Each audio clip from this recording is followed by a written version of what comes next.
Sabe aquela cena, talvez até familiar para alguns?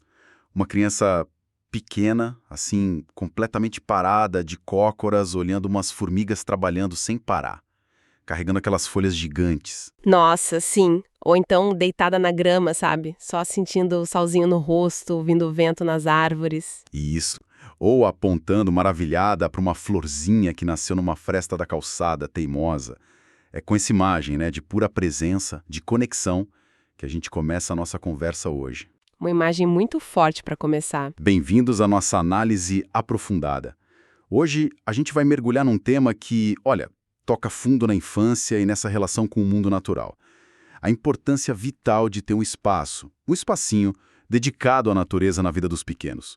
Um conceito que vamos chamar aqui de cantinho de natureza. Cantinho de natureza, gostei do termo. Tem um aconchego, né? Tem, né? E a nossa fonte para essa exploração é um texto muito sensível do Carlos Eduardo Godoy, sabe? Ah, conheço o trabalho dele, do blog Livros para Crianças que Gostam da Natureza. Excelente. Exato. E o artigo que vai guiar a gente hoje chama Toda criança precisa de um cantinho de natureza. Então vamos conhecer as ideias do Godoy, que dedica, né, o trabalho dele a essa ponte entre infância e ambiente, já nos primeiros minutos aqui. Ótimo. Então a nossa missão aqui é tentar desvendar por que esses cantinhos são mais do que só um lugar bonito, né? Porque, segundo Godoy, eles são fundamentais para o desenvolvimento da criança. Quase um alimento para a alma, assim. Um alimento interessante essa perspectiva. Vamos investigar como criar, como cultivar esses espaços e, bom, que tesouros eles podem acabar revelando para a gente e para as crianças. Vamos lá. O artigo já começa com uma ideia bem forte, que eu achei que ressoa muito. A natureza não é só um pano de fundo para as brincadeiras. Ele é e aqui eu cito o autor, um nutriente essencial. Nutriente essencial. Uau, isso muda tudo, né? Muda a perspectiva total. Deixa de ser um luxo, tipo, se der tempo a gente vai, e vira uma necessidade, né? Exatamente. Essa definição de nutriente é muito poderosa. Tira a natureza daquela caixinha do opcional, sabe? E o artigo defende que essa conexão nutre aspectos cruciais do desenvolvimento. E o mais interessante, eu achei, é como ele fala da simplicidade disso. Sim, o Godoy usa uma imagem linda que você mencionou. Basta um pedaço de céu para sonhar e um punhado de chão para contemplar. Isso é muito democratizador, né? Tira aquele peso de preciso ter um quintal enorme ou viajar para longe. Verdade. A natureza essencial pode estar ali, numa frestinha no concreto, num vaso na janela. Numa vista, né? Às vezes só olhar pela janela já é um começo. E essa ideia do nutriente, ela vai além do conhecimento científico. Tipo, decorar nome de planta, ciclo da água, não é só isso, certo? Não mesmo. O artigo descreve esses cantinhos como espaços multifacetados, ao mesmo tempo pedagógicos e terapêuticos. Claro que a criança aprende sobre o ecossistema ali, a vida minúscula, os insetos, musgos, sementes. Mas talvez o mais importante seja o aprendizado sobre si mesma. É um espaço para calma, sabe? Para observação quieta, para desenvolver paciência, a capacidade de se maravilhar com o pequeno. Essa capacidade que a gente vai perdendo, né? Exato. O autor conecta essa prática de olhar atento para um punhado de chão com o desenvolvimento integral. O corpo que se acalma, a mente que foca, a imaginação que voa, ao ver uma nuvem ou uma joaninha. É um alimento completo, vamos dizer assim. E a acessibilidade que você falou, isso é um ponto muito importante no texto. Ele faz questão de dizer, não precisa ser uma floresta particular, né? De jeito nenhum. Ele dá exemplos muito palpáveis. Um canteiro meio esquecido ali no canto, a sombra de uma árvore na praça, sabe? Aquele caminho de pedras no pátio da escola, até um vaso bem cuidado na varanda de um apartamento, né? Sim, o que define o cantinho não é o tamanho, é a intenção, a frequência da visita. A intenção de estar ali, de se conectar, faz sentido. O artigo é bem generoso, ele oferece quase um guia prático, um passo a passo, para quem quer começar isso com uma criança. E o primeiro passo que eu acho fundamental é escolher o local junto com a criança. Ah, legal. Envolver a criança desde o começo. Já cria um laço ali, né? E tem que ser um lugar acessível, que dê para visitar com regularidade. A constância mais importante que, sei lá, a beleza espetacular do lugar. Entendi. Constância acima de tudo. E depois de escolher o lugar, o que se faz ali?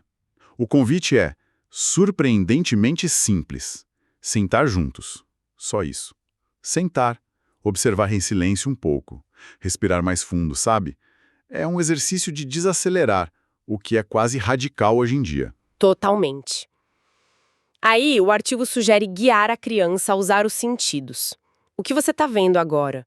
Que sons está ouvindo? Os de perto, os de longe? Tem algum cheiro no ar? Como está o vento, o sol na pele? É um treino de presença mesmo. E como guardar essas sensações? Como registrar isso? De forma bem livre. Pode ser descrevendo com palavras, talvez um poeminha, um desenho rápido que capture uma cor, uma forma, ou até uma lista simples, tipo, vi formiga, ouvi passarinho, senti cheiro de terra. Ah, legal, bem aberto. O importante é traduzir a experiência sensorial em algum registro, para tornar mais consciente, sabe? Mas aí entra uma regra de ouro. O artigo bate muito nessa tecla. Opa, qual seria? Não levar nada do lugar. Nadinha. Nenhuma folha, pedra, flor. A ideia é deixar o cantinho como ele foi encontrado. O autor usa uma frase ótima. A beleza está em deixar o lugar intacto. Nossa. Nossa, isso é forte. E muito pedagógico, né? E muito pedagógico, né? Num nível profundo. Ensina respeito, desapego, ensina a apreciar a beleza sem precisar ter posse.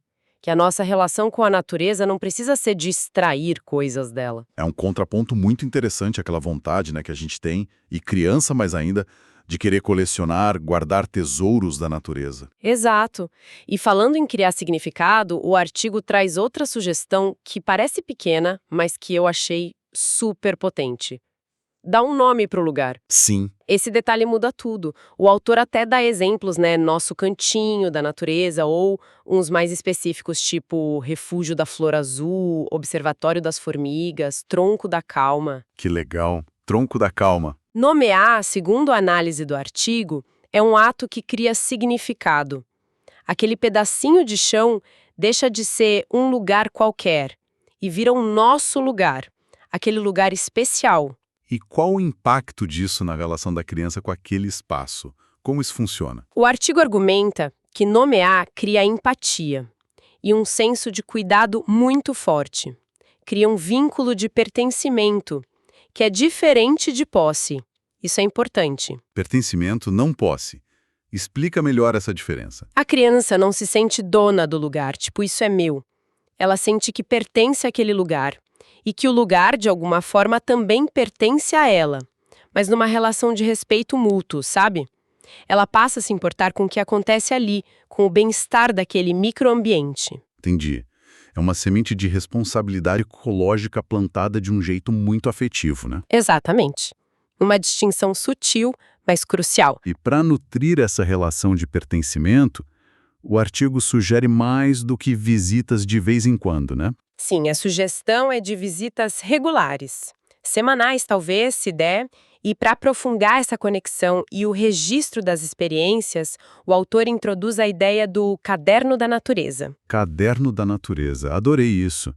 Tipo um diário de campo, mas mais sensível. Isso, muito mais afetivo e pessoal.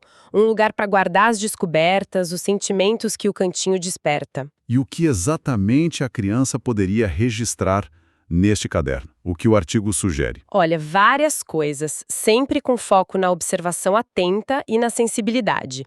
Pode ser o desenho detalhado de alguma coisa viva que ela achou naquele dia, uma folha com as nervuras, sabe? Uma joaninha, uma minhoca. Detalhes. Detalhes. Ou registrar uma cor nova que apareceu, talvez numa flor que abriu, ou uma folha que mudou de cor com a estação.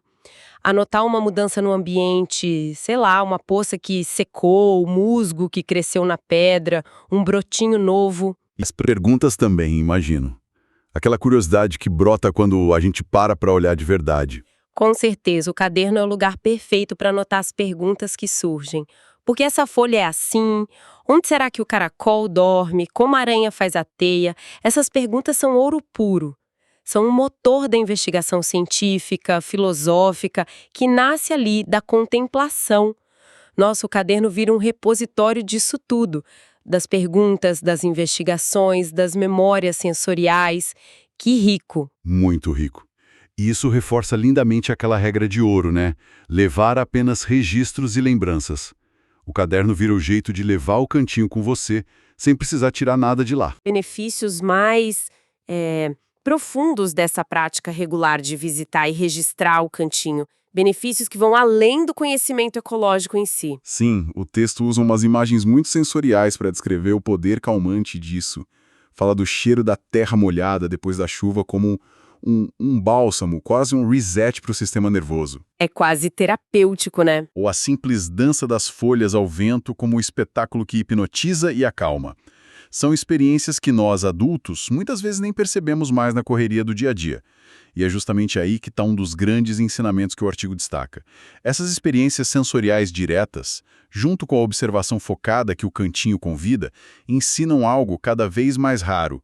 Ensinam a estar presente. Estar presente. Simplesmente ser. Naquele momento, naquele lugar, absorvendo o que está acontecendo.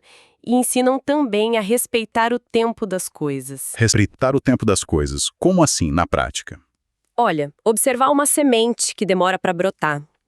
Acompanhar uma folha que bem devagarzinho muda de cor no outono. Perceber o ciclo quase invisível de um musgo crescendo. Tudo isso ensina sobre paciência, sobre processos, sobre ritmos que são muito diferentes do ritmo frenético e instantâneo da nossa cultura digital, né? Totalmente diferente. A natureza, ali naquele cantinho, oferece lições silenciosas sobre impermanência, sobre ciclos, sobre a beleza de cada etapa, sem precisar de discurso. É um aprendizado na pele, vivencial. E essa vivência toda, imagino, transforma a relação da criança com a natureza em algo mais íntimo do que só gostar de planta e bicho, certo? Sim. O artigo aponta para uma transição que pode acontecer que é crucial.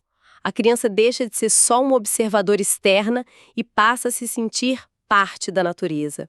Esse sentimento de pertencimento é a chave. Sentir-se parte. Exato.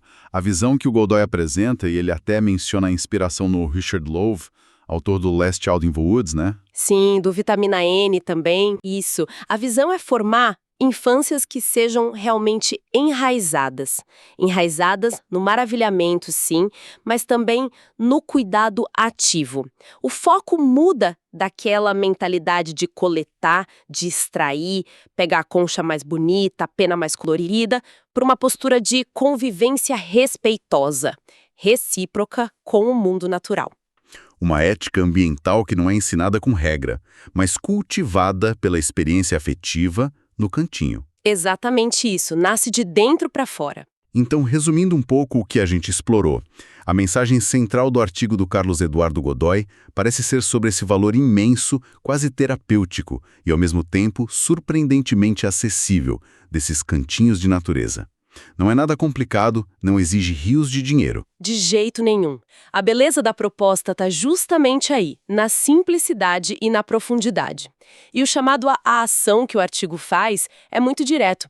Qualquer pessoa que convive com uma criança pode colocar em prática. E qual seria esse chamado, assim, de forma bem prática? É um convite simples. Da próxima vez que você estiver ao ar livre com uma criança, pode ser num parque, praça, quintal, ou até perto de uma árvore na rua mesmo, para um pouquinho. Escolham juntos um lugarzinho. Pode ser minúsculo. E diga algo como, olha que lugar interessante aqui. Que tal a gente voltar mais vezes? Esse pode ser o nosso cantinho secreto da natureza, ou o nome que vocês inventarem juntos. E a partir daí é cultivar a relação. Isso. Visitar, observar, sentir, registrar no caderno da natureza, se fizer sentido para vocês. Mas, acima de tudo, cultivar a curiosidade, a contemplação quieta e o cuidado ativo por aquele pedacinho de mundo. É um convite poderoso mesmo para reconectar a infância e talvez a nós mesmos, né? A algo que é essencial. A ideia final do artigo, que fica ecoando, é essa: Toda criança merece a chance de crescer com essa conexão viva pulsando, ao redor e dentro dela. Merece crescer com os olhos atentos para esses milagres discretos, né? Com os pés sentindo a terra. E o coração ligado a essa grande teia de vida que a gente faz parte. Lindo isso. Muito. E pensando em tudo isso, sabe, uma questão que fica martelando aqui, que o artigo inspira, mas talvez não explore tão diretamente, é sobre a longevidade desse impacto. O texto foca lindamente na infância, né? Sim, mas como será que essa prática de cultivar pertencimento, cuidado, maravilhamento numa microescala ali, no cantinho pessoal, como isso reverbera ou não na vida adulta? Boa pergunta. Será que ter tido um cantinho da natureza na infância se traduz assim automaticamente numa ética de cuidado ambiental mais ampla, mais ativa, quando a gente cresce? Pensando nos desafios ecológicos enormes que a gente enfrenta hoje. Será que essa semente vinga nesse sentido mais amplo? Ou olhando para nós, adultos, né, especialmente quem talvez não teve essa vivência na infância. Como a gente pode resgatar essa conexão essencial? Será que criar os nossos próprios cantinhos, mesmo que seja, sei lá, um conjunto de vasos na janela, será que isso pode ajudar a gente a reencontrar essa sensação de pertencimento, a cultivar a calma, a presença que o artigo descreve tão bem para as crianças? Fica essa reflexão, né, sobre como essa semente, plantada na infância, ou talvez replantada na vida adulta, pode florescer em diferentes escalas, em diferentes fases da nossa relação com o mundo natural.